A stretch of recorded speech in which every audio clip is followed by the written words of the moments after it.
It is thought that the Snapdragon 855 in the K20 Pro is not quite as fast as other Snapdragon 855 devices. So what does that mean if you compare it to a non-Snapdragon device? What about the Kirin 980 in the Honor 20? Well, let's find out. So we have the K20 Pro with the Snapdragon 855 on the left-hand side. We have the Honor 20 with the Kirin 980 on the right-hand side. And of course, Honor is a sub-brand of Huawei. That's why it has the Kirin 980 in it. At the moment, it's fairly even as we went into that 2048 test.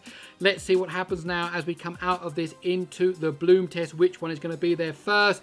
And we can just see a slight lead there by the Kirin 980. Now, it's worth mentioning that both devices use exactly the same screen resolution, so this isn't going to be a factor in this test. However, the Snapdragon 855 and the Kirin 980 are radically different processors with different CPU setups and different GPU setups, and really this is going to test both chips to their very end. But as I was saying, the Snapdragon 855 in the K20 Pro might be a lesser, dare I say, cheaper version, so that Xiaomi are able to keep the price down on the K20 Pro, as now the Honor 20 has gone into that 16-thread test. And as I said that, the K20 Pro also went into the 16-thread test, and the Honor 20 is now out of that 16-thread test into the Unity test.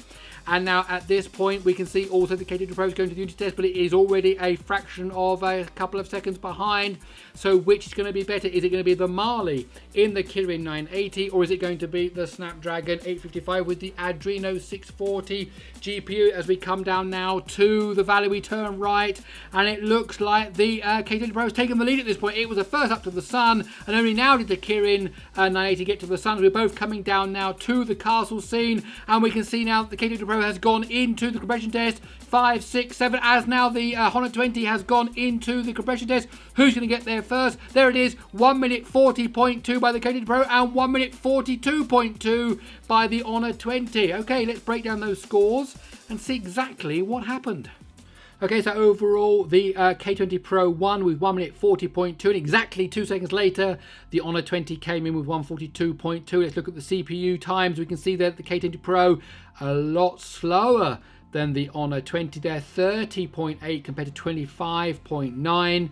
This is something we've seen on other tests with the K20 Pro. It doesn't seem to do so well in the CPU test. We get to the mixed test, 40.1 versus 41.2. And then the GPU test, 29.2. So a better time there by the K20 Pro compared to 35.1 on the Honor 20, which means overall, when you add it all up, the K20 Pro was just 2 seconds faster. My name is Gary Sims, this is SpeedTest G. I really hope you enjoyed this video. If you did, please do get a thumbs up. Don't forget to subscribe. Don't forget to hit that bell notification icon. And we also have a Twitter account, SpeedTest_G. Okay, that's about it. I'll see you in the next one.